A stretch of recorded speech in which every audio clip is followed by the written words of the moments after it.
जय हिंद साथियों, स्वागत है आप सभी का ग्रैंड गुरु जी क्लासेस में। दोस्तों, आज के क्लास में हम हिंदी साहित्य से संबंधित महत्वपूर्ण प्रश्नों के बारे में चर्चा करेंगे।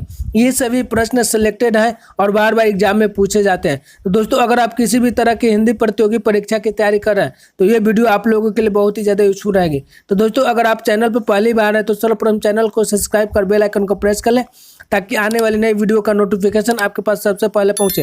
तो चलिए दोस्तों, क्लास को स्टार्ट करते हैं। और आज का पहला प्रश्न है, कूटज नामक रचना निम्नलिखित में से किस रचनाकार द्वारा लिखी गई है? कूटज नामक रचना निम्नलिखित में से किस रचनाकार द्वारा लिखी गई है? दोस्तों, आपका राइट आंसर होगा ए, हजारी प्रसाद द्विवेदी।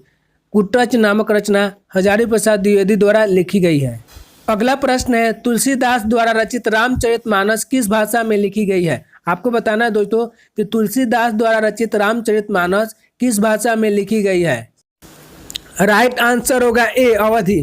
तुलसीदास द्वारा रचित रामचरितमानस अवधी भाषा में लिखी गई है। किस भाषा में लिखी गई है? अवधी भाषा में लिखी गई है। रामचरितमानस के अलावा तुलसीदास की 3 महत्वपूर्ण कृति है। कौन कौन सी दोस्तों?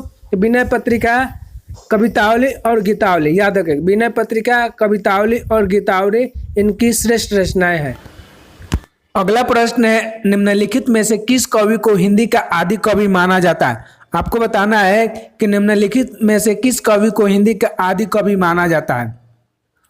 आपका राइट आंसर होगा बी, सरौपा। सरौपा को हिंदी का आदि कवि माना जाता है और इनकी महत्वपूर्ण कृति है जिसका नाम क्या है? दोहा कोश। याद रखेंगे, सरौपा की महत्वपूर्ण कृति का नाम क्या है? दोहा कोश। अगला प्रश्न है, राग दरबारी नामक उपन्यास के रचयिता निम्न में से कौन है? आपको बताना है कि राग दरबारी नामक उपन्यास के रचयिता निम्न में से कौन है। आपका राइट आंसर होगा बी, श्रीलाल शुक्ल। श्रीलाल शुक्ल राग दरबारी नामक उपन्यास के रचयिता है। अगला प्रश्न है, चांद का मुंह टेढ़ा नामक काव्य के रचयिता निम्न में से कौन है? आपको बताना है कि चांद का मुंह टेढ़ा नामक काव्य के रचयिता निम्न में से कौन है। आपका राइट आंसर होगा सी, गजानन माधव मुक्तिबोध। गजानन माधव मुक्तिबोध चांद का मुंह टेढ़ा है काव्य के रचयिता है। अगला प्रश्न है, संसद से सड़क तक नामक काव्य के रचनाकार निम्न में से कौन है? आपका राइट आंसर होगा भी, सुदामा पांडे धूमिल संसद से सड़क तक नामक काव्य के रचनाकार है। कौन है दोस्तों? सुदामा पांडे धूमिल संसद से सड़क तक नामक काव्य के रचनाकार हैं।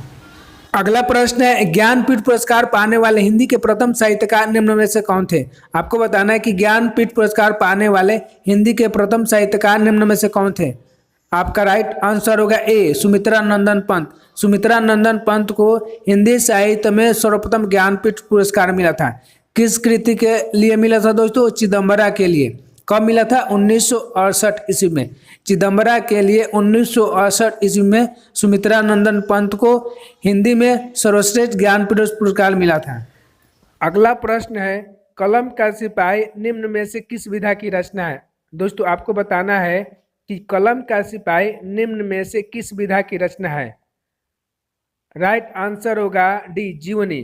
कलम का सिपाही एक जीवनी है जो प्रेमचंद के जीवन पर आधारित है और अमृत राय द्वारा लिखा गया है। अगला प्रश्न है, खड़ी बोली का प्रथम लोकप्रिय कवि किसे माना जाता है? खड़ी बोली का प्रथम लोकप्रिय कवि किसे माना जाता है? आपका राइट आंसर होगा डी, अयोध्या सिंह उपाध्याय हरिऔध।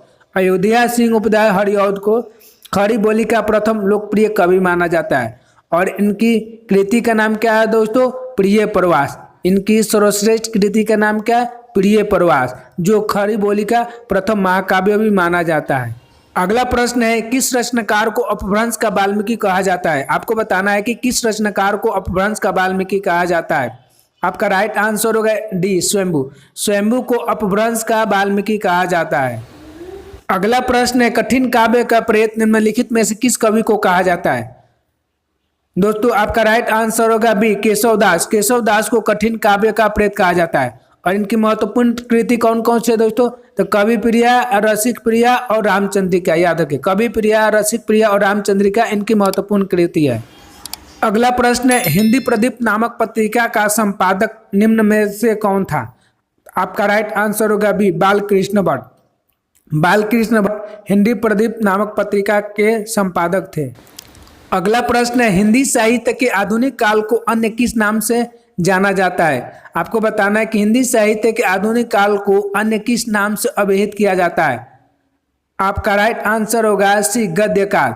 हिंदी साहित्य के आधुनिक काल को गद्य काल नाम से भी जाना जाता है।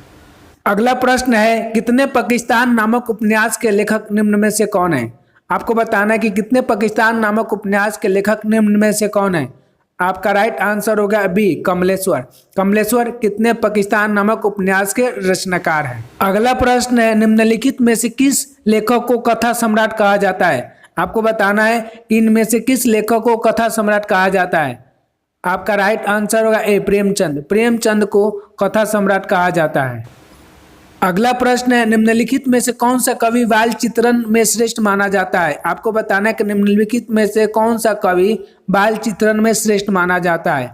आपका राइट आंसर होगा ए, सूरदास। सूरदास बाल चित्रण में श्रेष्ठ कवि माने जाते हैं। अगला प्रश्न है, हिंदी साहित्य के आरंभिक काल को आदि काल किसने कहा है? आपको बताना है कि हिंदी साहित्य के आरंभिक काल को आदि काल किसने कहा?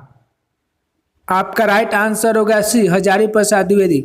हजारी प्रसाद द्विवेदी हिंदी साहित्य के आरंभिक काल को आदिकाल कहा। अगला प्रश्न है, सरस्वती पत्रिका का प्रकाशन प्रारंभ हुआ? आपको बताना है कि सरस्वती पत्रिका का प्रकाशन कब प्रारंभ हुआ? आपका राइट आंसर होगा सन 1900 ईस्वी। सन 1900 में सरस्वती पत्रिका का प्रकाशन प्रारंभ हुआ। अगला प्रश्न है, बाल कृष्ण भट्ट द्वारा संपादित पत्रिका का नाम है? आपको बताना है कि बाल कृष्ण भट्ट द्वारा संपादित पत्रिका का नाम क्या था? आपका राइट आंसर होगा बी, हिंदी प्रदीप। हिंदी प्रदीप बाल कृष्ण भट्ट द्वारा संपादित पत्रिका का नाम था। अगला प्रश्न है, सन 1954 में प्रकाशित नई कविता पत्रिका के संपादक थे? राइट आंसर होगा डी, जगदीश गुप्त। जगदीश गुप्त 1954 में प्रकाशित नई कविता पत्रिका के संपादक थे। अगला प्रश्न है, समाचार सुधा वर्षन किस प्रकार का पत्र था? आपका राइट आंसर होगा बी, दैनिक पत्र। सुधा वर्षन एक दैनिक पत्र था। अगला प्रश्न है, रीतिकाल का अन्य नाम है? आपको बताना है कि रीतिकाल का अन्य नाम क्या है? आपका राइट आंसर होगा सी, श्रृंगार काल। श्रृंगार काल रीतिकाल का अन्य नाम है। अगला प्रश्न है, निम्नलिखित में कौन ज्ञानाश्रय शाखा के कवि है? निम्नलिखित में कौन ज्ञानाश्रय शाखा के कवि है? राइट आंसर होगा बी, कबीरदास। कबीरदास ज्ञानाश्रय शाखा के कवि हैं। अगला प्रश्न है, इनमें कौन भक्तिकालीन कवि नहीं है? आपको बताना है कि इनमें से कौन भक्तिकालीन कवि नहीं है? राइट आंसर होगा ए, बिहारी।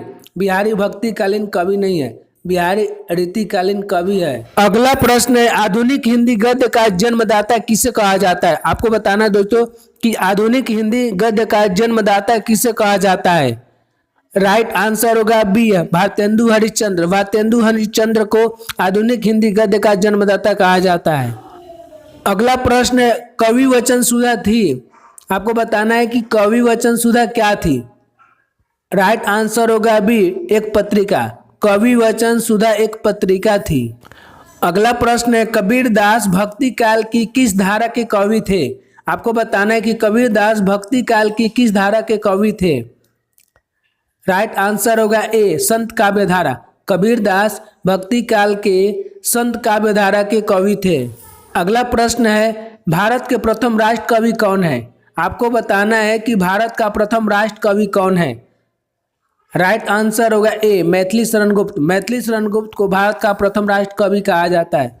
दोस्तों आपको कमेंट्स बॉक्स में बताना है कि मैथिली शरण गुप्त को राष्ट्र कवि किसने कहा है?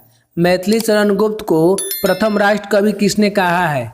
अगला प्रश्न है, मैथिली शरण गुप्त का संबंध आधुनिक काल के किस युग से है? आपको बताना है कि मैथिली शरण गुप्त का संबंध आधुनिक काल के किस युग से है? राइट आंसर होगा बी, द्विवेदी युग। मैथिली शरण गुप्त का संबंध द्विवेदी युग से है। अगला प्रश्न है, निम्न में से किस रचनाकार को साहित्य अकादमी पुरस्कार नहीं मिला? आपको बताना है कि निम्न में से किस रचनाकार को साहित्य अकादमी पुरस्कार नहीं मिला है? राइट आंसर होगा डी, भारतेंदु हरिश्चंद्र। भारतेंदु हरिश्चंद्र को साहित्य अकादमी पुरस्कार नहीं मिला है। अगला प्रश्न है, करुणालय के रचयिता कौन है? आपको बताना है कि करुणालय के रचयिता कौन है? आपका राइट आंसर होगा सी, सुमित्रा नंदन पंत। सुमित्रा नंदन पंत करुणालय के रचयिता है। अगला प्रश्न है, हिंदी साहित्य के इतिहास के किस काल को वीरगाथा काल भी कहा गया है? आपको बताना है कि हिंदी साहित्य के इतिहास के किस काल को वीरगाथा काल भी कहा गया है। राइट आंसर होगा बी आदिकाल। आदिकाल को वीरगाथा काल भी कहा गया। किसने कहा है दोस्तों? तो रामचंद्र शुक्ल, याद रखेंगे, रामचंद्र शुक्ल ने आदिकाल को वीरगाथा काल कहा है। अगला प्रश्न है, निम्नलिखित में से कौन सी रचना तुलसीदास की नहीं है? आपको बताना है कि इनमें से कौन सी रचना तुलसीदास की नहीं है। राइट आंसर होगा डी भक्तमाल। भक्तमाल तुलसीदास की रचना नहीं है, भक्तमाल नाभादास की रचना है, याद रखेंगे। भक्तमाल किसकी रचना है? नाभादास की रचना है। अगला प्रश्न है, हिंदी का प्रथम समाचार पत्र कौन था? आपको बताना है कि हिंदी का प्रथम समाचार पत्र कौन सा था। राइट आंसर होगा बी उदंत मार्तंड। उदंत मार्तंड हिंदी का प्रथम समाचार पत्र था। अगला प्रश्न है, आधुनिक हिंदी गद्य का जन्मदाता किसे कहता है? आपको बताना है कि आधुनिक हिंदी गद्य का जन्मदाता किसे कहा जाता है। राइट आंसर होगा बी भारतेंदु। भारतेंदु को आधुनिक हिंदी गद्य का जन्मदाता कहा जाता है। अगला प्रश्न है, कमायनी के रचनाकार कौन है? आपको बताना है कि इनमें से कौन कमायनी के रचनाकार है। राइट आंसर होगा डी जयशंकर प्रसाद। जयशंकर प्रसाद कमायनी के रचनाकार है। दोस्तों कमायनी का प्रकाशन वर्ष क्या है? 1935 ईस्वी। और यह एक प्रबंध काव्य है, याद रखेंगे। कमायनी एक प्रबंध काव्य है जो जयशंकर प्रसाद द्वारा रचित है। अगला प्रश्न है, पृथ्वीराज रासो हिंदी साहित्य के किस काल में लिखा गया? आपको बताना है कि पृथ्वीराज रासो हिंदी साहित्य के किस काल में लिखा गया है। राइट आंसर होगा ए आदिकाल। पृथ्वीराज रासो आदिकाल में लिखा गया है। और इसके लेखक कौन है? चंद बरदाई। चंद बरदाई ने पृथ्वीराज रासो को लिखा है। अगला प्रश्न है, आदिकाल को चारण काल के नाम से नामकरण किसने किया है? आपको बताना है कि आदिकाल को चारण काल के नाम से नामकरण किसने किया है। राइट आंसर होगा सी ग्रियर्सन। ग्रियर्सन ने आदिकाल को चारण काल के नाम से नामकरण किया है। अगला प्रश्न है, सरस्वती पत्रिका के संपादक कौन थे? आपको बताना दोस्तों इनमें से कौन सरस्वती पत्रिका के संपादक थे। राइट आंसर होगा बी महावीर प्रसाद द्विवेदी। महावीर प्रसाद द्विवेदी सरस्वती पत्रिका के संपादक थे। अगला प्रश्न है, महावीर प्रसाद द्विवेदी ने आदिकाल को क्या संज्ञा दी है? आपको बताना है कि महावीर प्रसाद द्विवेदी ने आदिकाल का क्या नाम रखा है। राइट आंसर होगा ए बीजोपन काल। महावीर प्रसाद द्विवेदी ने आदिकाल को बीजोपन काल कहा है। अगला प्रश्न है, गोस्वामी तुलसीदास का निधन वाराणसी के किस घाट पर हुआ है? आपको बताना है कि गोस्वामी तुलसीदास का निधन वाराणसी के किस घाट पर हुआ है। राइट आंसर होगा बी अस्सी घाट। गोस्वामी तुलसीदास का निधन अस्सी घाट पर हुआ है। अगला प्रश्न है, modern vernacular literature of Hindustan किसने लिखा है? बताने कि modern vernacular literature of Hindustan किसने लिखा है। राइट आंसर होगा D George Abraham Grierson. George Abraham Grierson ने the modern vernacular literature of Hindustan लिखा है। अगला प्रश्न है, हिंदी का पहला पत्र है। आपको बताना है कि इनमें से कौन हिंदी का पहला पत्र है। राइट आंसर होगा डी उदंत मार्तंड। उदंत मार्तंड हिंदी का पहला समाचार पत्र है। दोस्तों वीडियो कैसी लगी कमेंट्स बॉक्स में जरूर लिखिएगा। अगर वीडियो अच्छी लगी तो वीडियो को लाइक कर अधिक से अधिक अपने दोस्तों मित्रों और बहनों को शेयर कीजिएगा तथा चैनल को सब्सक्राइब करना न भूलिएगा। तो दोस्तों फिर मिलते हैं एक नए वीडियो में नए टॉपिक के साथ। तब तक के लिए जय हिंद जय भारत।